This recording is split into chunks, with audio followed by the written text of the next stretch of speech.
여러분, 지금 이 순간에도 동남아시아에서 전쟁이 벌어지고 있습니다. 2025년 12월 7일 새벽, 태국 국경 마을 4곳이 동시에 불바다가 됐습니다. 캄보디아군의 기습 공격이었습니다. 민간인 13명이 사망하고 47명이 다쳤습니다. 태국군은 속수무책이었습니다. 적은 42피르 밖에서 공격하는데 태국군 무기는 24피르밖에 안 닿았습니다. 더 이상 버틸 수 없다. 절망에 빠진 순간 12대의 자주포가 나타났습니다. 한국에서 온 무기였습니다. 그리고 단 3분 만에 상황이 완전히 뒤집혔습니다. 108발의 포탄이 42km 밖 적진을 정확히 강타했습니다. 캄보디아 포병진지가 흔적도 없이 사라졌습니다. 전쟁 5일 만에 캄보디아군 사망자 181명, 태국군은 9명, 군 압도적이었습니다. 한 태국군 장교가 말했습니다. 한국 무기가 아니었다면 우리는 전멸했습니다. 세계가 놀랐습니다. 베트남, 필리핀, 말레이시아가 즉각 한국에 구매 문의를 했습니다. 지금도 계속되는 전쟁에서 한국 무기가 어떻게 판도를 바꿨는지 지금 바로 들어보겠습니다. 시작에 앞서 좋아요와 구독 눌러주시면 한국의 더 많은 이야기를 소개하는 데에 큰 힘이 됩니다. 안녕하세요. 저는 태국 육군 제2포병여단에서 작전 참모로 근무했던 차이와 중령입니다. 제가 오늘 여러분께 들려드릴 이야기는 우리 태국과 캄보디아 국경에서 실제로 벌어진 일입니다. 한국이라는 나라가 우리를 어떻게 구했는지 말씀드리려 합니다. 작년 가을 방콕 국방부 대회의실에 장성 20명이 모였습니다. 신형 자주포 도입 문제를 논의하기 위해서였지요. 우리가 보유한 미국제 구형 자주포는 한계가 명확했어요. 사거리 24km에 불과했고 이동 속도도 시속 56km가 최대였습니다. 캄보디아와의 국경 긴장이 높아지던 시기였기에 새로운 무기가 절실했던 겁니다. 국방장관이 한국제 자주포 도입안을 발표했을 때 회의실이 술렁였어요. 한 장성이 테이블을 손바닥으로 탁 쳤습니다. 실전 경험도 없는 무기를 왜 고려하냐는 거였지요. 다른 장교들도 고개를 저었어요. 미국이나 독일제를 사야 한다는 목소리가 높았습니다. 저 역시 의구심이 들었습니다. 포병 장교로 20년을 일했지만 한국제 무기는 카탈로그로만 봤던 거였거든요. 실물을 본 적도 없었고 성능을 직접 확인한 사람도 주변에 없었습니다. 회의는 석 달 동안 계속됐어요. 찬성파와 반대파로 나뉘어 매주 격론을 벌였지요. 반대파의 논리는 단순했습니다. 검증되지 않은 무기에 병사들의 목숨을 맡길 수 없다는 거였어요. 한국은 전쟁을 치른 경험이 없으니 실전 데이터가 전무하다는 주장이었습니다. 그때 국방장관이 성능시험 보고서를 공개했어요. 최대 사거리 54km, 분당 발사속도 6발에서 8발, 완전 자동 장전 시스템. 숫자만 놓고 보면 세계 최고 수준이었지요. 게다가 가격은 독일제나 미국제보다 30% 이상 저렴했습니다. 하지만 반대 의견은 수그러들지 않았어요. 시험장에서야 얼마든지 좋은 결과를 낼 수 있다는 거였습니다. 실전은 완전히 다르다는 주장이었지요. 적의 포탄이 머리 위로 날아오는 상황에서 그 복잡한 디지털 시스템이 제대로 작동하겠냐는 우려였습니다. 결국 정부가 최종 결정을 내렸어요. 예산 문제가 결정적이었습니다.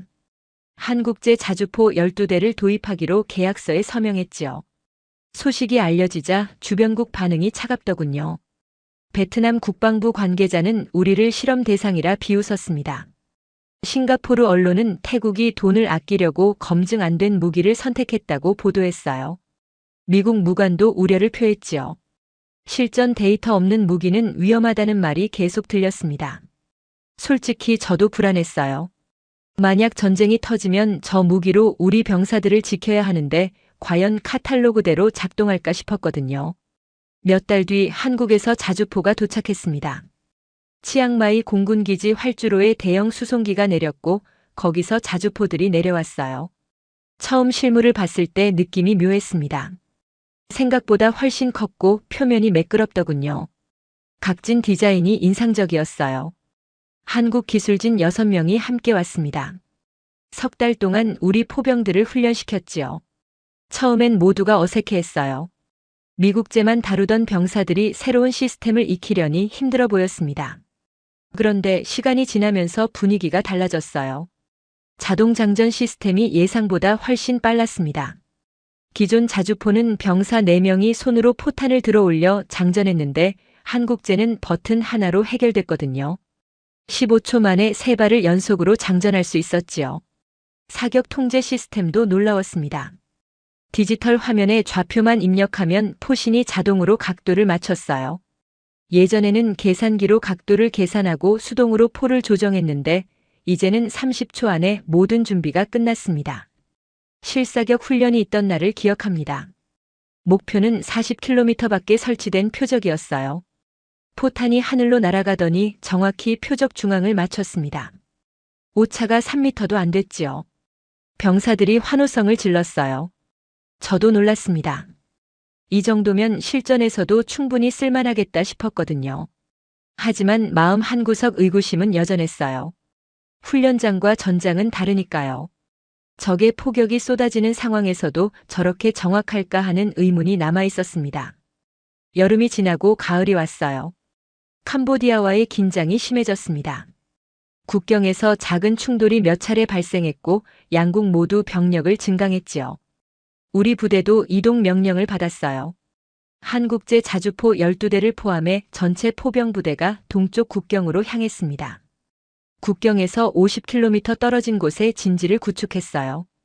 그때만 해도 큰 전쟁까지 가지는 않을 거라 생각했습니다. 늘 그랬듯 며칠 긴장하다가 외교적으로 마무리되겠거니 했지요. 그해 늦가을에 휴전협정이 체결됐습니다. 양국 정상이 만나 더 이상 충돌하지 않겠다고 합의했어요. 우리는 안도했지요. 평화가 온 줄 알았습니다. 한국제 자주포들은 기지 창고에 보관됐어요. 실전에 쓸 일은 없을 거라 생각했습니다. 어떤 장교들은 그게 다행이라 여겼지요. 아직 검증 안 된 무기니까요. 초겨울까지 국경은 조용했습니다. 병사들은 일상 훈련을 했고 저는 서류 작업에 매달렸어요. 휴가 계획도 세우고 있었습니다. 그러던 어느 밤 정보부에서 긴급 보고가 올라왔어요.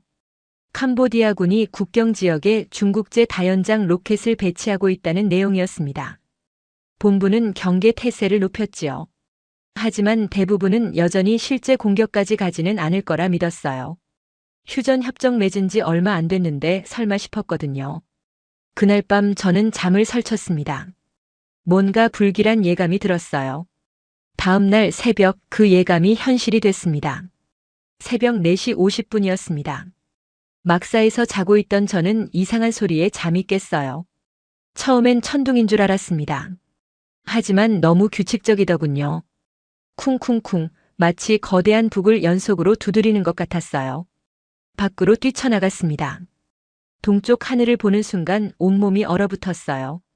캄보디아 쪽 산등성이에서 수백 개의 붉은 화염꼬리가 일제히 치솟아 오르고 있었습니다. 중국제 다연장 로켓이었어요. 휴전 협정 따위는 휴지 조각이 된 순간이었지요. 로켓들이 포물선을 그리며 우리 쪽으로 날아왔습니다. 목표는 국경 마을 4곳이었어요. 아란 야프라텍, 사케오, 수린, 우볼라 차타니. 민간인들이 살고 있는 마을이었습니다. 첫 번째 착탄 소리가 들렸어요. 거대한 폭발음이 새벽 공기를 찢었습니다. 이어서 두 번째, 세 번째. 멈추지 않았어요. 30분 동안 로켓이 계속 쏟아졌습니다. 저는 즉시 비상 소집을 명령했어요. 병사들이 벙커로 뛰어들었고 장교들은 작전실로 모였습니다. 무전기에서 절박한 목소리들이 터져 나왔어요. 3번 대피소 직격, 민간인 다수 사상. 학교 건물 붕괴, 어린이 포함 사상자 발생. 시장 근처 화재, 구조 작업 진행 중. 해가 뜨자 피해 규모가 드러났습니다. 민간인 13명이 목숨을 잃었어요. 여성 9명, 어린이 4명이었습니다. 부상자는 47명이었고 대부분 중상이었지요. 건물 23채가 무너졌고 화재로 소실된 가옥도 수십 채였습니다. 저는 아란 야프라텍 마을로 달려갔어요. 3번 대피소가 있던 자리였습니다. 콘크리트가 무너져 내렸고 철근이 뒤틀려 있더군요. 구조대원들이 자갈을 걷어내고 있었어요. 그 아래서 7살쯤 돼 보이는 여자아이가 발견됐습니다. 이미 숨이 끊어진 상태였어요. 옆에는 아이를 감싸 안은 채 죽어있는 엄마가 있었지요. 병사 한 명이 구토를 했습니다. 20살밖에 안 된 젊은 병사였어요. 저도 속이 뒤집혔지만 참아야 했습니다. 지휘관이 무너지면 부대 전체가 흔들리니까요. 본부에 반경 명령을 요청했습니다. 하지만 문제가 있었어요. 우리 미국제 자주포는 사거리가 24km였는데 적은 42km밖에 있었습니다. 닿지도 않는 거리였지요. 전진 사격을 시도해볼까 고민했어요.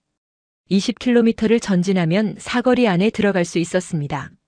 하지만 그러면 우리가 적의 집중 포화를 받게 되는 거였어요. 7월에 그렇게 했다가 야포 이문을 잃고 포병 8명이 전사했던 기억이 떠올랐습니다. 오전 7시쯤 캄보디아군의 두 번째 공격이 시작됐어요. 이번엔 더 체계적이었습니다. 정찰 드론이 우리 진지 상공을 날아다니기 시작했거든요. 중국제 소형 드론이었어요.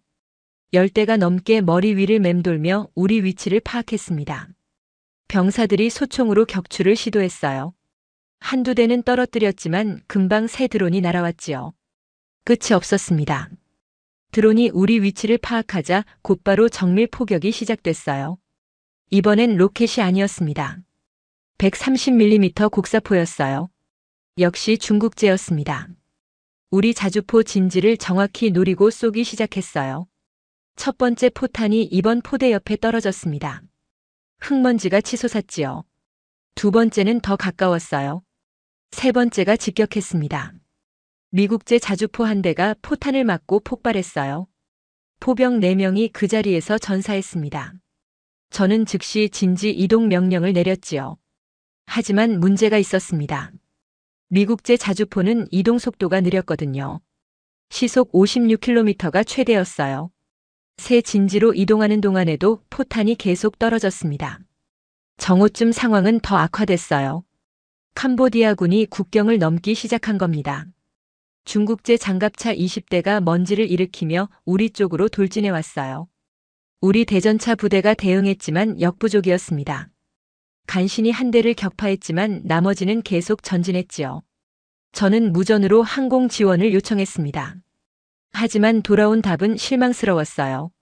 전투기는 다른 구역 지원 중이라 최소 2시간을 기다려야 한다는 거였습니다. 2시간이면 우리는 전멸당할 수도 있었어요. 남은 자주포 2대로 장갑차를 저지하려 했습니다. 사격 통제관이 좌표를 입력하고 포를 발사했어요. 포탄이 장갑차 대열 근처에 떨어졌지만 직격은 아니었지요. 구형 사격 통제 시스템의 한계였습니다. 두 번째 사격을 준비하는데 적의 역습 포격이 날아왔어요. 캄보디아 군도 우리 야포 위치를 파악한 겁니다. 포탄 3발이 연속으로 떨어졌고 자주포 한 대가 또 박살났어요. 포병 5명이 전사했습니다. 이제 남은 야포는 단 한 대뿐이었지요. 오후 2시 무전기에서 다른 부대들의 절박한 목소리가 들려왔습니다. 사케오 구역 돌파당함 후퇴 중. 수린 구역 포위 위험 지원 필요. 우볼라 차탄이 구역 탄약 부족 보급 요청. 국경 전역에서 우리는 밀리고 있었어요. 제 부대도 마찬가지였습니다. 병력 절반이 전사하거나 부상당했어요. 탄약은 바닥나고 있었고 적은 계속 밀려왔습니다. 중국제 장갑차들이 우리 진지 1km 앞까지 접근했어요. 저는 마지막 남은 자주포에 직접 올라탔습니다. 조준경을 들여다보며 적 장갑차를 노렸어요. 거리 800m 이동 중인 표적이었지요. 발사 명령을 내렸습니다. 포탄이 날아갔지만 빗나갔어요. 장갑차는 멈추지 않았습니다. 재장전하는 동안 적 장갑차의 기관포가 불을 뿜었어요. 총탄이 자주포 장갑을 때렸습니다. 땅땅땅 하는 소리가 귀청을 울렸지요. 다행히 관통은 안 됐지만 시간이 없었어요. 두 번째 포탄을 장전하고 다시 쏘았습니다. 이번엔 명중했어요. 선두 장갑차가 폭발하며 멈춰섰지요. 하지만 뒤따르던 장갑차들은 계속 왔습니다. 우리는 한 대를 잡았지만 19대가 남아 있었어요. 저는 후퇴 명령을 내렸습니다. 이대로 싸우면 전멸뿐이었지요. 병사들과 함께 2차 방어선으로 물러났어요. 하지만 그곳도 안전하지 않았습니다. 로켓이 다시 날아오기 시작했거든요. 하늘이 붉은 화염으로 가득 찼어요. 로켓들이 포물선을 그리며 우리 머리 위로 쏟아졌습니다. 오후 5시쯤 본부에서 연락이 왔어요. 더 이상 버틸 수 없다는 제 보고를 받은 참모 총장이 직접 무전을 보냈습니다. 알고 있네. 하지만 지금은 버티는 수밖에 없어. 4시간만 더 버텨주게. 뭔가 준비 중이야. 저는 되물었어요. 4시간을 버틸 수 있을 것 같냐고요. 대답은 없었습니다. 무전기에서 잡음만 들렸어요. 저는 남은 병사들을 돌아봤습니다. 24명이었어요. 아침에 48명이었던 부대가 절반도 안 남았지요. 얼굴마다 피로와 공포가 가득했습니다. 젊은 병사 하나가 떨리는 목소리로 물었어요. 중령님, 우리 이길 수 있습니까? 저는 대답할 수 없었습니다. 솔직히 저도 몰랐거든요. 해가 지기 시작했습니다. 붉은 노을이 전장을 물들였어요. 하지만 그 붉은 빛은 희망의 색이 아니었습니다. 우리가 흘린 피의 색이었지요. 저는 하늘을 올려다보며 생각했습니다. 이대로 끝나는 건가? 우리는 여기서 전멸하는 건가?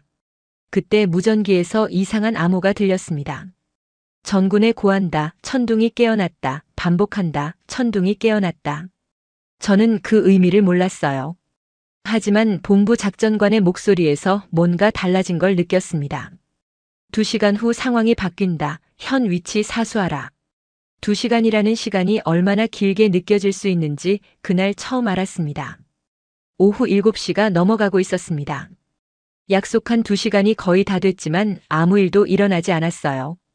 캄보디아군은 계속 밀려왔고 우리는 계속 후퇴했지요. 저는 본부를 다시 불렀습니다. 약속한 시간이 지났는데 대체 무슨 지원이 오는 겁니까? 잠깐만 기다려. 지금 막 도착했어. 그게 무전기를 통해 들은 마지막 말이었어요. 저는 주변을 둘러봤습니다. 아무것도 보이지 않았지요. 하늘에도 땅에도 아무런 변화가 없었어요. 그런데 뒤쪽에서 이상한 소리가 들렸습니다. 엔진 소리였어요. 그것도 엄청나게 큰 소리였지요. 저는 뒤를 돌아봤습니다. 먼지 구름이 일고 있었어요.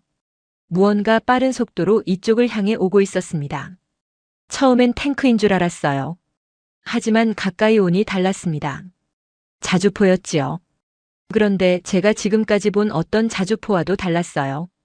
유선형 포탑의 각진 장갑, 그리고 긴 포신. 압도적인 존재감이 느껴졌습니다. 한 대가 아니었어요. 2대, 3대, 4대 계속 나타났습니다. 총 12대의 자주포가 우리 뒤편으로 전개되기 시작했어요. 각 자주포마다 강력한 엔진이 내는 저음이 땅을 울렸지요. 부관이 제 옆으로 다가와 속삭였습니다. 중령님, 저건 한국제 자주포입니다. 저는 숨을 멈췄어요. 한국제. 소문으로만 듣던 그 무기가 실제로 왔던 겁니다. 7월 전쟁이 끝난 후 국방부가 극비리에 도입했다는 소문이 있었어요. 하지만 대부분의 장교들은 그냥 루머라고 생각했지요. 그런데 진짜였습니다. 우리 정부가 몇 달간 숨겨뒀던 최종 병기였어요. 자주포들이 전개를 완료했습니다. 놀라운 건 속도였어요. 이동에서 멈추더니 30초 만에 사격 준비가 끝났습니다. 포신이 자동으로 목표를 향해 돌아가고 장전 장치가 움직였어요.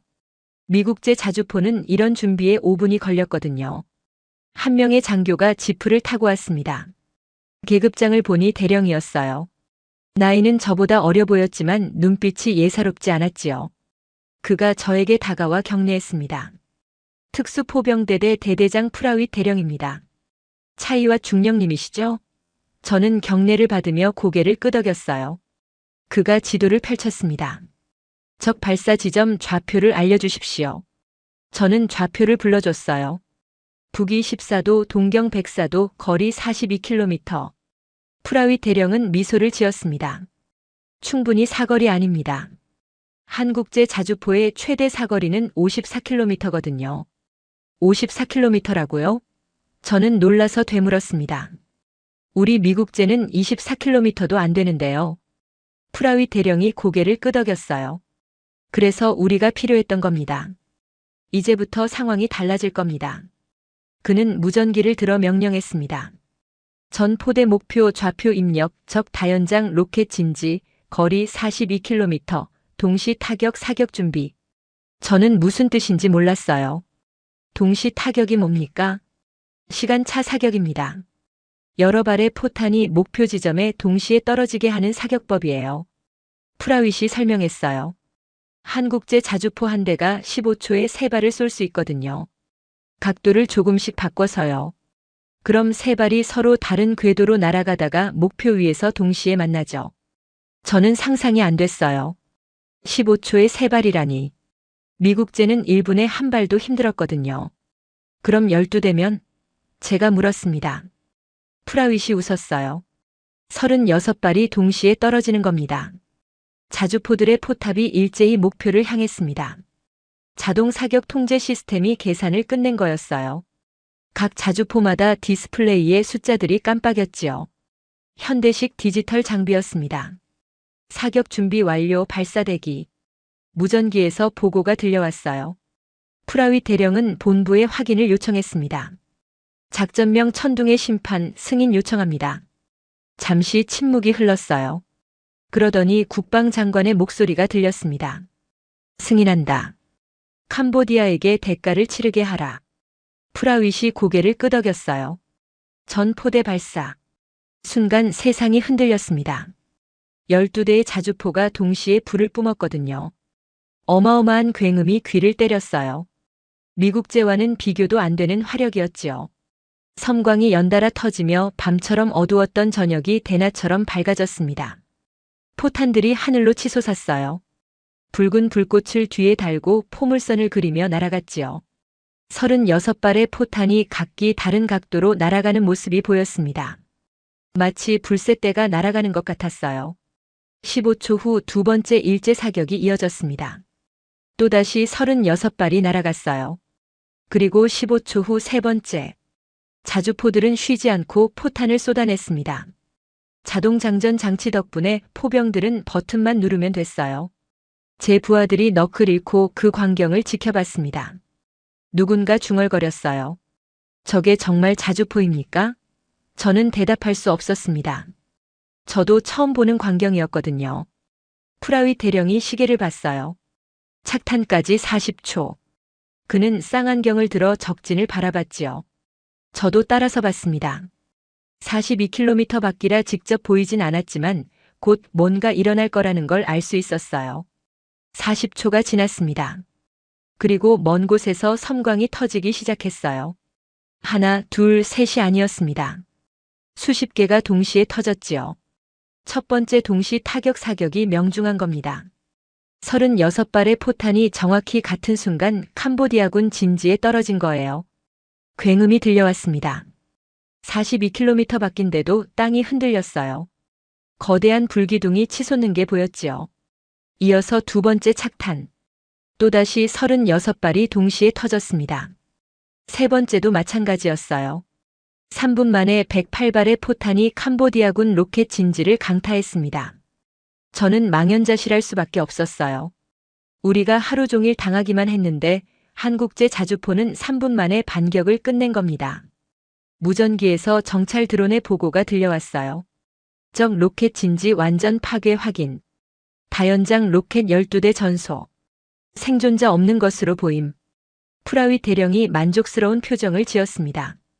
다음 목표 적 130mm 곡사포 진지. 그가 명령했어요. 자주포들이 다시 포신을 돌렸습니다. 이번엔 우리를 괴롭혔던 중국제 곡사포가 목표였지요. 또다시 일제 사격이 시작됐어요. 저는 넋을 잃고 지켜봤습니다. 이게 전쟁이었나 싶었어요. 일방적인 학살이었지요. 하지만 이번엔 우리가 학살하는 쪽이었습니다. 아침에 당했던 것에 대한 복수였어요. 프라윗 대령이 제 어깨를 두드렸습니다. 눈물이 날 것 같았습니다. 한국 무기가 아니었다면 우리는 오늘 전멸했을 거예요. 다음 날 아침 일찍 본부에서 긴급 작전 회의 소집 명령이 떨어졌습니다. 프라윗 대령의 작전 텐트로 들어가자 대형 디스플레이 화면이 켜져 있었어요. 거기엔 국경 전역에 캄보디아군 배치도가 떠 있었지요. 어제 우리가 파괴한 건 빙산의 일각입니다. 그가 설명을 시작했어요. 캄보디아군은 여전히 중국제 장갑차 50대, 곡사포 30문, 그리고 예비 로켓 8대를 보유하고 있습니다. 저는 한숨을 쉬었어요. 아직도 그렇게 많이 남았단 말입니까? 하지만 걱정 마십시오. 프라윗이 미소 지었어요. 오늘은 우리가 주도권을 쥐고 있으니까요. 그는 화면을 넘기며 새로운 무기를 소개하기 시작했습니다. 오늘은 특별한 친구들이 함께합니다. 그때 텐트 밖에서 또 다른 엔진 소리가 들렸어요. 한국제 자주포와는 다른 소리였습니다. 저는 밖으로 나가봤지요. 지평선 너머에서 뭔가가 다가오고 있었어요. 한국제 자주포보다 더 크고 더 많은 발사관을 가진 차량이었습니다. 6대가 일렬로 달려왔어요. 부관이 숨을 죽이며 말했습니다. 저건 천무입니다. 한국제 다연장 로켓이요. 천무. 저도 소문으로만 들었어요. 한국이 만든 다연장 로켓이라고 했지요. 중국제보다 훨씬 강력하다는 소문이었습니다. 실물을 보니 압도감이 느껴졌어요. 각 천무마다 발사관이 빼곡히 달려 있었습니다. 저는 세어봤어요. 한 대당 최소 수십 발은 되는 것 같았지요. 6대면 수백 발이었습니다. 중국제 로켓과 비슷한 물량이었어요. 하지만 결정적 차이가 있었습니다. 천무 지휘관이 설명했거든요. 우리 로켓은 위성 유도가 됩니다. 오차 범위가 15m 이내죠. 중국제는 500m도 빗나가는데 말입니다. 그 말을 듣는 순간 저는 소름이 돋았어요. 정밀 유도 다연장 로켓이라니. 엄청난 물량의 정확도까지 갖춘 무기였습니다. 캄보디아는 뭘 상대하고 있는지도 모를 거예요. 오전 10시 작전이 시작됐습니다. 정찰 드론이 캄보디아군 집결지를 발견했어요. 장갑차 30대와 보병 500명이 한 곳에 모여 있었지요. 역습을 준비하는 모양이었습니다. 프라윗 대령이 본부에 보고했어요. 적주력 발견. 집중 타격 요청합니다. 잠시 후 승인이 떨어졌지요. 그런데 이번엔 한국제 자주포만이 아니었습니다. 천무도 함께 움직였어요. 한국제 자주포 12대와 천무 6대가 함께 진지를 잡았습니다. 목표는 하나였어요. 캄보디아군 집결지. 통합 사격 준비 완료. 프라윗과 천무 지휘관이 동시에 보고했지요. 발사 승인. 본부의 명령이 떨어졌습니다. 저는 숨을 죽였어요. 이제 뭔가 엄청난 일이 벌어질 거라는 걸 알았습니다. 한국제 자주포 12대와 천무 6대가 동시에 불을 뿜었습니다. 하늘이 온통 불꽃으로 가득 찼어요. 자주포의 포탄 36발과 천무의 로켓 수백 발이 하늘을 뒤덮었지요. 그 광경은 평생 잊을 수 없을 겁니다. 강철비가 시작됐어요. 포탄과 로켓이 날아가는 데는 40초가 걸렸습니다. 그 짧은 시간이 영원처럼 느껴졌어요. 저는 쌍안경을 들고 캄보디아군 집결지를 바라봤지요. 38km 밖이라 직접 보이진 않았지만 드론 영상이 실시간으로 전송되고 있었습니다. 화면 속 캄보디아 병사들은 아무것도 모르고 있었어요. 장갑차 주변에 모여 식사를 하고 있더군요. 누군가는 담배를 피우고 누군가는 웃고 있었지요. 40초 후 그들이 어떻게 될지 모른 채 말입니다. 카운트다운이 끝났습니다. 그리고 지옥이 펼쳐졌어요. 먼저 한국제 자주포의 포탄이 떨어졌습니다. 36발이 정확히 동시에 착탄했지요. 폭발이 집결지 전체를 휩쓸었어요. 땅이 파헤쳐지고 장갑차가 뒤집혔습니다. 병사들이 사방으로 흩어지기 시작했죠. 하지만 진짜는 그 다음이었습니다. 천무의 로켓들이 집결지 상공에 도달한 거예요. 그런데 땅에 꽂히지 않았습니다. 공중에서 터지기 시작했어요. 저는 의아했습니다. 불발인가? 그런데 천무 지휘관이 옆에서 말했어요. 아닙니다. 저게 정상입니다. 확산탄이거든요. 터진 로켓에서 무언가가 쏟아져 나왔습니다. 수백 개의 작은 폭탄들이었어요. 비처럼 떨어지기 시작했지요. 드론 화면으로 보니 하늘에서 검은 점들이 쏟아지는 게 보였습니다. 강철비였습니다. 캄보디아군 머리 위로 수천 개의 작은 폭탄이 떨어졌어요. 축구장 10개를 합친 면적이 순식간에 폭발로 뒤덮였지요. 연속된 섬광이 화면을 하얗게 만들었습니다. 저는 숨을 죽이고 지켜봤어요. 이건 전쟁이 아니었습니다. 일방적인 학살이었지요. 하지만 제 마음 한구석에선 통쾌함이 올라왔어요. 어제 우리 민간인을 학살했던 것에 대한 대가였으니까요. 폭발이 멈췄을 때 연기가 천천히 거쳤습니다. 드론이 낮게 날며 피해 상황을 전송했어요. 저는 화면을 보고 말이 막혔습니다. 아무것도 남지 않았더군요. 집결지가 있던 자리엔 구멍만 수없이 패여 있었어요. 장갑차는 벌집처럼 구멍이 뚫렸고 병사들은 보이지 않았습니다. 단 1분 만에 일어난 일이었지요. 정찰관이 보고했습니다. 적 병력 완전 전멸 확인. 생존자 없는 것으로 보입니다. 장갑차 30대 전소. 보병 500명 추정 사망. 500명이라니. 저는 그 숫자가 실감나지 않았어요. 1분 전까지 살아있던 사람들이었는데 말입니다. 하지만 그들도 어제 우리에게 똑같이 했죠. 민간인까지 학살했었어요.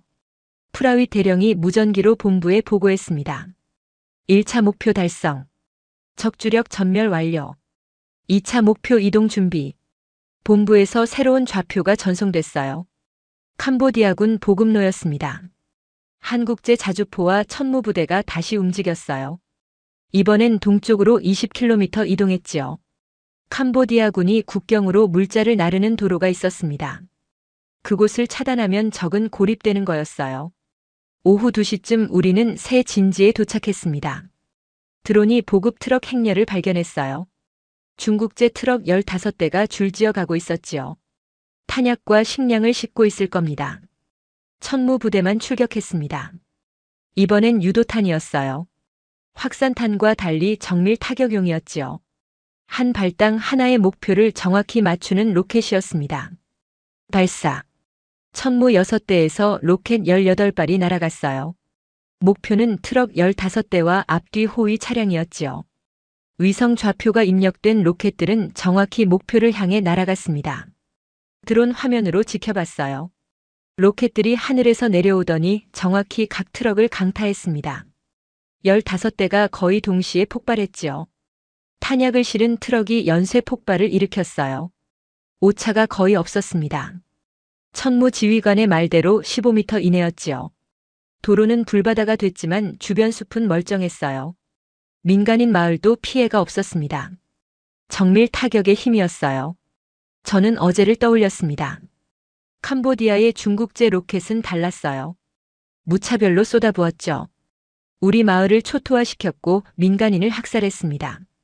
오차가 500m도 넘었거든요. 하지만 천무는 달랐어요. 필요한 목표만 정확히 파괴했습니다. 주변 피해를 최소화했지요. 같은 다연장 로켓이지만 철학이 달랐어요. 하나는 파괴를 위한 무기였고 하나는 보호를 위한 무기였습니다. 오후 4시쯤 무전기에서 다른 전선의 보고가 들려왔습니다. 사케오 구역적 격퇴 완료. 수린 구역 영토 탈환. 우볼라 차탄이 구역적 후퇴 확인. 국경 전역에서 캄보디아군이 무너지고 있었어요. 캄보디아군 무전도 포착됐습니다. 지원군이 전멸했습니다. 보급로가 끊겼어요. 탄약이 바닥나고 있습니다. 그들의 목소리엔 공포가 가득했지요. 한 캄보디아 장교가 비명을 질렀습니다. 도대체 저게 뭐야? 로켓이 하늘에서 떨어지는데 전부 명중해. 맞는 말이었어요. 중국제 로켓의 불발률은 30%가 넘었습니다. 중국제 화약이 습기에 약했거든요. 하지만 천무는 단 한 발도 불발이 없었어요. 한국 기술의 신뢰성이었습니다. 해질 무렵 본부에서 전과 집계가 왔습니다. 이틀 동안 캄보디아군 사망자 120명, 장갑차 파괴 50대, 보급 트럭 30대 손실. 반면 태국군 피해는 경미했어요. 전사자 3명, 부상자 12명 뿐이었지요. 압도적이었습니다. 이틀 만에 전세가 완전히 역전됐어요. 어제까지 우리를 짓밟던 캄보디아군이 이제 도망가기 바빴죠. 프라윗 대령이 제 옆으로 왔습니다. 차이와 중령님, 이제 믿으십니까? 한국 무기의 힘을요. 저는 고개를 끄덕였어요. 믿습니다.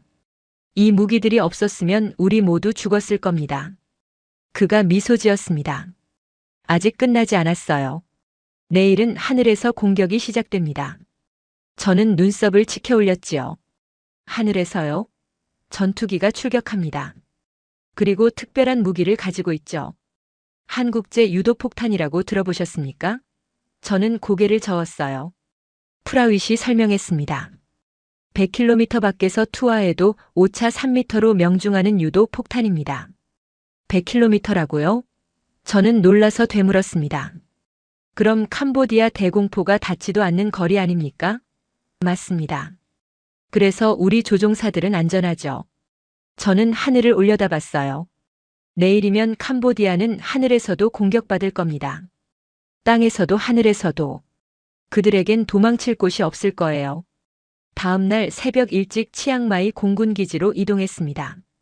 프라위 대령과 함께 활주로에 섰을 때 전투기 8대가 일렬로 서 있었어요. 각 전투기 날개 아래엔 긴 폭탄이 매달려 있었지요. 한 조종사가 우리에게 다가왔어요. 계급장은 소령이었죠. 저는 한국제 유도폭탄을 처음 봅니다. 그가 날개 아래 폭탄을 가리키며 말했어요. 이게 무게 500kg짜리 유도폭탄입니다. 폭탄은 생각보다 날렵했어요. 매끄러운 유선형의 날개가 달려 있었지요. 일반 폭탄과 달라 보였습니다. 소령이 설명을 이어갔어요. 위성과 관성 복합 유도 방식입니다. 투하 후 자체적으로 목표를 찾아가죠. 얼마나 멀리서 떨어뜨릴 수 있습니까? 제가 물었습니다. 소령이 미소 지었어요. 고도 1만 미터에서 투하하면 100km를 날아갑니다. 캄보디아 대공포 사거리가 10km니까 우린 절대 안전하죠. 100km라니. 저는 믿기지 않았어요. 7월 전쟁 때 우리 전투기는 적 대공포 때문에 접근조차 못했거든요. 러시아제 대공 미사일이 우리 조종사 2명을 격추시켰었지요. 하지만 이젠 그들이 손도 못 대는 거리에서 공격할 수 있다니. 정확도는요? 프라윗이 물었습니다. 오차 3m 이내입니다. 소령이 자신있게 답했어요. 건물 창문을 골라서 맞출 수 있죠. 저는 소름이 돋았습니다. 7월에 우리가 투하한 구형 폭탄은 오차가 30m도 넘었거든요.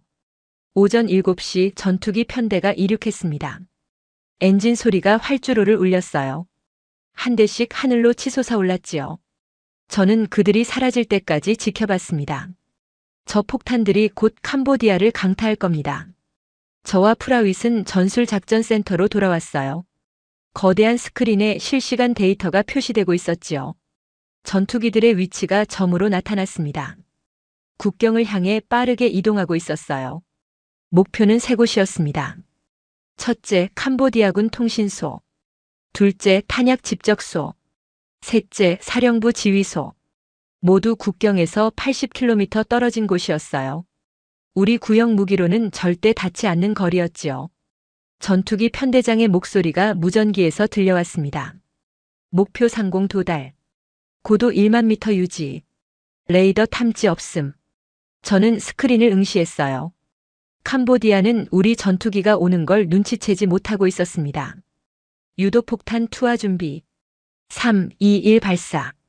화면에 작은 점들이 나타났어요. 8발의 유도폭탄이었지요. 전투기들은 곧장 선회에서 돌아가기 시작했습니다. 이제 폭탄들이 알아서 목표를 찾아갈 겁니다. 폭탄들의 궤적이 화면에 그려졌어요. 포물선을 그리며 하강하다가 날개를 펼쳤습니다. 그러더니 정확히 목표를 향해 선회하기 시작했지요. 마치 살아있는 것처럼 움직였어요. 착탄까지 90초. 작전관이 알렸습니다. 저는 숨을 죽였어요.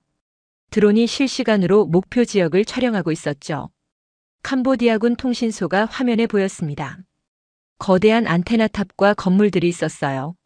카운트다운이 계속됐습니다. 화면 속 캄보디아 병사들은 아무것도 모르고 있었어요. 어떤 이는 안테나를 점검하고 어떤 이는 담배를 피우고 있었지요. 그때 하늘에서 작은 점이 나타났어요. 유도폭탄이었습니다. 초속 300m로 떨어지고 있었지요. 착탄. 폭발이 통신소를 집어삼켰습니다. 안테나탑이 2동강 났어요. 건물이 무너졌지요. 연이어 2번째, 3번째 폭탄이 떨어졌습니다. 3발 모두 정확히 건물을 관통했어요. 오차가 정말 3m였습니다. 작전관이 확인했어요. 첫 번째 폭탄은 메인 건물 중앙. 2번째는 발전실. 3번째는 장비실. 모두 계획한 지점에 정확히 떨어졌지요. 다른 화면엔 탄약 집적소가 보였습니다. 거대한 창고 3동이 나란히 서 있었어요. 중국에서 보급받은 탄약들이 가득했을 겁니다. 유도폭탄 3발이 각각 창고 하나씩을 골라 떨어졌지요. 폭발이 연쇄적으로 일어났습니다. 탄약고가 유폭되면서 버섯구름이 치솟았어요. 폭발력이 어마어마했지요. 80km 밖인데도 땅이 흔들리는 게 느껴질 정도였습니다. 마지막은 사령부 지휘소였어요. 콘크리트 벙커였지요. 두껍게 보강된 방공호 같았습니다. 하지만 유도폭탄은 벙커 파괴용이었어요. 500kg 폭탄이 지붕을 관통하고 내부에서 터졌습니다. 벙커가 안에서부터 무너졌어요. 폭발력이 내부로 집중됐지요. 지휘소 안에 있던 캄보디아군 장교들은 한 명도 살아남지 못했을 겁니다. 드론 화면으로 보니 연기만 피어오르고 있었어요. 8발 중 7발 명중 확인. 한 발은 레이더 기지 인근 낙하. 오차 약 15m. 작전관이 보고했습니다. 저는 고개를 저었어요. 한 발만 조금 빗나갔는데도 저렇게 정확하다니. 캄보디아군 무전이 포착됐습니다. 통신소가 공격받았습니다. 탄약고가 폭발했어요. 사령부와 연락 두절. 혼란스러운 목소리들이 쏟아졌지요. 어디서 쏜 거냐고 소리치는 장교도 있었어요. 저는 프라윗을 봤습니다. 그가 미소 짓고 있었어요. 보셨죠? 놈들은 끝까지 우리 전투기를 못 봤습니다. 100km 밖에서 폭탄을 떨어뜨렸으니까요. 오전 9시 본부에서 지상군 진격 명령이 떨어졌습니다. 캄보디아군의 눈과 귀가 먹었어요. 통신도 끊기고 지휘부도 날아갔지요. 이제 우리가 국경을 넘을 차례였습니다. 태국군 기갑부대가 출격했어요. 경전차 20대와 장갑차 40대였지요. 한국제 자주포와 천무가 길을 열어줬고 전투기가 하늘을 장악했습니다. 이제 남은 건 전진뿐이었어요. 저도 부대를 이끌고 국경을 넘었습니다. 5개월 만이었어요. 7월엔 우리가 쫓겨났지만 이번엔 우리가 쫓아갔죠. 한국 무기가 만들어준 기회였습니다.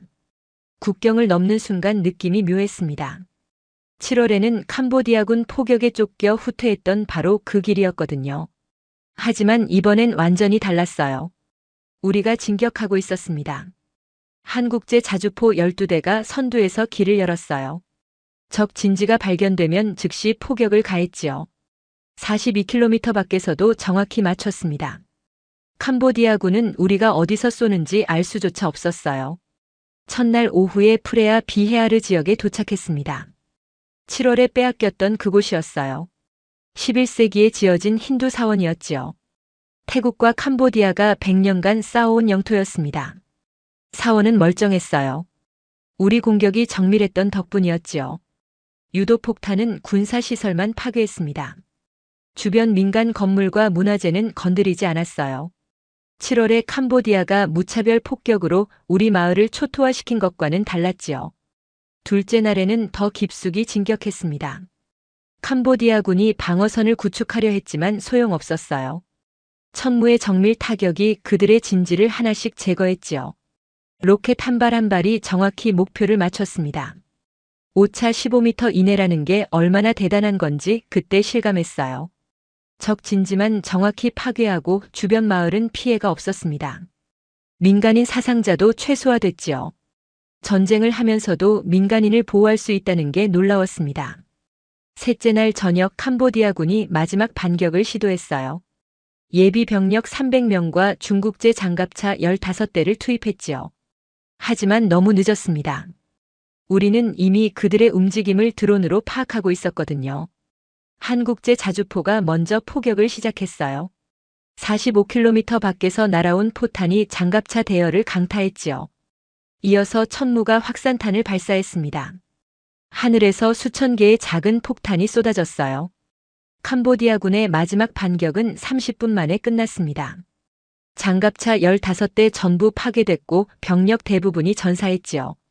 생존자들은 무기를 버리고 도망쳤습니다. 전의를 완전히 상실한 모습이었어요. 넷째 날 아침 캄보디아 정부에서 첫 휴전 제안이 들어왔습니다. 하지만 우리 정부는 거절했어요. 7월 휴전 협정을 깬 것에 대한 책임을 먼저 지라는 거였지요. 캄보디아는 다시 제안했지만 또 거절당했습니다.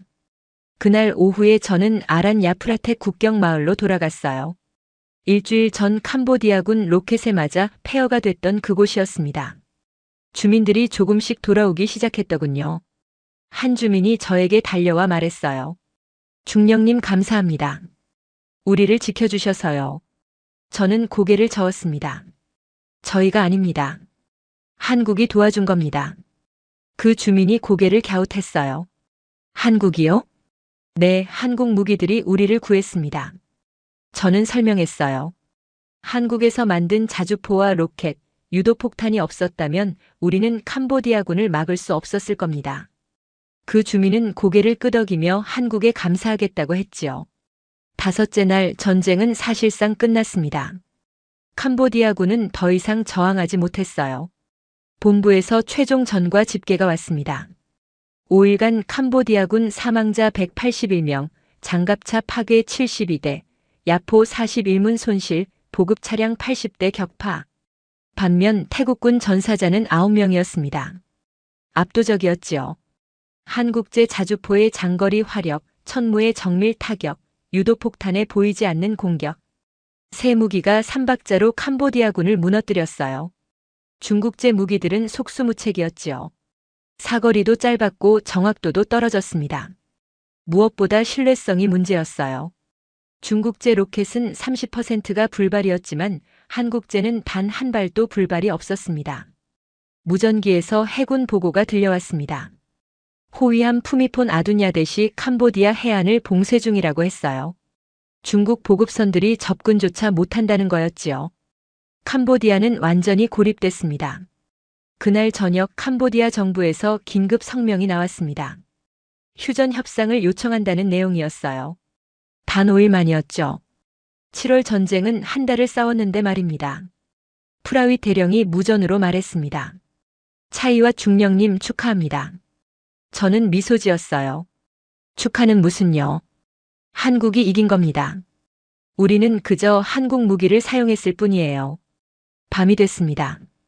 국경 너머 캄보디아 쪽은 조용했어요. 더 이상 포성도 로켓 소리도 들리지 않았지요.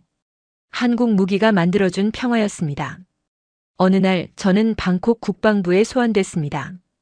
대회의실에 들어가자 장성들과 국방장관이 앉아 있었어요. 6개월 전 한국제 자주포 도입을 놓고 격렬하게 싸웠던 바로 그 장소였지요. 분위기가 완전히 달라져 있었습니다. 6개월 전엔 회의적이고 냉소적이었던 장성들이 이제는 만족스러운 표정을 짓고 있었어요. 국방장관이 저를 보며 고개를 끄덕였습니다. 중령 수고했네. 자네 부대의 활약이 대단했어. 저는 경례를 올렸어요. 감사합니다. 하지만 장관님, 실제로는 한국 무기가 전쟁을 이긴 겁니다. 우리는 그저 그 무기를 작동시켰을 뿐이에요. 장관이 미소 지었습니다. 겸손하군. 하지만 자네 말이 맞네. 한국 무기가 없었다면 우리는 저도 크게 졌을 거야. 그는 서류 뭉치를 꺼냈어요. 자네가 알아야 할 게 있네. 전쟁이 끝난 후 놀라운 일들이 벌어지고 있다고 했습니다. 베트남 국방부에서 연락이 왔대요. 한국제 자주포와 천무를 구매하고 싶다는 거였지요. 필리핀도 똑같은 문의를 보냈습니다. 말레이시아는 더 구체적이었어요. 한국제 자주포 24대, 천무 12대, 유도폭탄 200발을 주문하고 싶다고 했지요. 인도네시아와 싱가포르에서도 문의가 들어왔습니다. 장관이 설명을 이어갔어요. 우리 전쟁을 세계가 지켜봤네. 특히 군사 전문가들이 주목했지. 한국 무기가 실전에서 어떤 성능을 보이는지 확인하고 싶어 했거든. 그리고 결과는 모두가 놀랄만했어. 한장성이 말했습니다. 중국이 발끈했다더군요. 자기네 무기가 한국제에 완패했으니까요. 중국 국방부가 캄보디아에 항의했다는 소문도 있습니다. 제대로 사용하지 못해서 진 거라고요. 하지만 사실은 달랐어요. 중국제 무기의 한계가 명확히 드러난 겁니다. 사거리도 짧고 정확도도 떨어지고 불발률도 높았지요. 반면 한국제는 모든 면에서 우수했습니다. 장관이 또 다른 서류를 보여줬어요. 국제방산 시장 분석 보고서였습니다. 한국 방산 기업들의 주가가 급등했다더군요. 이번 전쟁으로 한국 무기의 신뢰도가 입증됐기 때문이었지요. 유럽 국가들도 관심을 보이기 시작했어요. 폴란드가 한국제 자주포 도입을 검토 중이라고 했습니다. 노르웨이도 천무에 관심을 보였지요. 실전에서 검증된 무기는 가치가 다르다는 걸 모두가 알게 된 겁니다. 그날 오후 저는 한국 대사관을 방문했습니다. 대사님을 직접 뵙고 싶었거든요. 경비병이 저를 안내했지요. 대사 집무실 문을 열자 한 분이 일어서서 저를 맞았습니다. 차이와 중령님이시군요. 소문 많이 들었습니다. 대사님이 악수를 청했어요. 저는 경례를 올렸지요. 아닙니다. 제가 감사 인사를 드리러 왔습니다. 대사님, 한국 무기가 우리를 구했습니다. 대사님은 차를 권했어요. 저는 조심스럽게 자리에 앉았습니다. 그분이 말했어요. 우리는 무기를 판 게 아닙니다. 평화를 지키는 방패를 제공한 겁니다. 한국도 과거에 전쟁을 겪었거든요. 그래서 방어의 중요성을 압니다. 저는 고개를 끄덕였어요. 7월 전쟁 때 우리는 무력했습니다. 중국제 무기에 일방적으로 당했죠. 하지만 한국 무기는 달랐어요. 정밀하고 효율적이었습니다. 무엇보다 민간인을 보호했지요. 대사님이 창밖을 가리켰습니다. 거리에 태극기가 펄럭이고 있었어요. 태국 국민들이 자발적으로 걸었다고 했습니다. 한국에 감사하다는 뜻이었지요. 소식 들으셨습니까? 대사님이 물었어요. 베트남, 필리핀, 말레이시아에서 문의가 쇄도하고 있답니다. 한국제 자주포와 천무를 팔아달라고요. 저는 미소 지었습니다. 당연하죠. 실전에서 증명됐으니까요. 그날 저녁 저는 부대로 돌아왔습니다. 병사들이 저를 맞았어요. 얼굴마다 웃음이 가득했지요. 7월의 패배가 12월의 승리로 바뀐 겁니다. 젊은 병사 하나가 물었어요. 중령님, 한국은 어떤 나라입니까? 저는 잠시 생각했죠. 그리고 대답했습니다. 친구가 될 만한 나라야. 우리를 배신하지 않고 도와준 나라지. 다음 날 국방부에서 특별 발표가 있었습니다. 한국과 추가 무기 도입 계약을 체결한다는 내용이었어요. 자주포 12대를 더 구매하고 천무도 6대 추가한다고 했지요.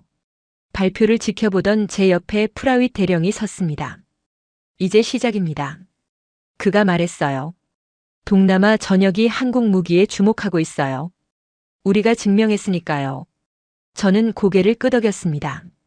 6개월 전만 해도 한국 무기를 비웃던 사람들이 이제는 앞다투어 사려고 하고 있었지요. 실전이 모든 것을 증명했습니다. 하지만 전쟁은 완전히 끝나지 않았습니다. 휴전 협상이 진행되고 있었지만 국경에선 여전히 긴장이 이어졌어요. 작은 교전이 간헐적으로 발생했지요. 며칠 뒤 미국 대통령이 중재에 나섰습니다. 양국 정상과 전화 통화를 하고 휴전을 촉구했어요. 태국과 캄보디아 모두 원칙적으로 동의했지요. 하지만 현장 상황은 달랐습니다. 캄보디아군이 다시 국경 지역에 병력을 증강하기 시작했어요. 정보부 보고에 따르면 중국에서 새로운 무기가 들어오고 있다고 했습니다. 복수를 준비하는 것 같았지요. 우리도 경계를 늦추지 않았습니다. 한국제 자주포 부대는 국경에서 30km 떨어진 곳에 계속 주둔했어요. 언제든 출격할 준비를 하고 있었지요. 며칠이 더 지났습니다. 또다시 교전이 발생했어요. 캄보디아군이 소규모 정찰대를 국경 너머로 보냈고 우리 병사들과 충돌한 겁니다. 다행히 큰 피해는 없었지만 긴장이 다시 고조됐어요. 본부에서 연락이 왔습니다. 전면전은 아니지만 국지전 가능성이 여전히 높다는 거였어요. 한국제 자주포 부대는 계속 대기 상태를 유지하라는 명령이었지요. 저는 프라윗 대령과 통화했습니다. 상황이 어떻습니까? 제가 물었어요. 그는 한숨을 쉬었습니다. 휴전 협상은 진행 중이지만 현장은 여전히 불안정해요. 캄보디아가 완전히 손을 놓은 게 아닙니다. 국제사회도 주목하고 있었어요. 아세안에서 감시단을 파견했지만 효과는 제한적이었습니다. 양국 모두 자국 영토라고 주장하는 지역에선 여전히 충돌이 이어졌지요. 그 다음 날 캄보디아군이 다시 로켓 공격을 시도했습니다. 하지만 이번엔 달랐어요. 우리 정찰 드론이 미리 포착했고 한국제 자주포가 즉시 반격했지요.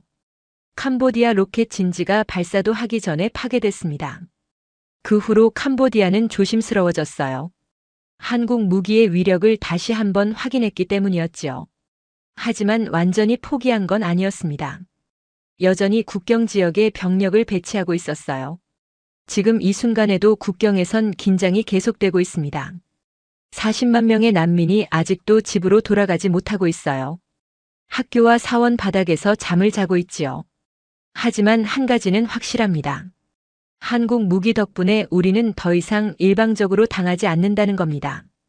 캄보디아군이 공격하면 즉시 반격할 수 있어요. 그것도 압도적인 화력으로 말이지요. 어제도 작은 충돌이 있었습니다.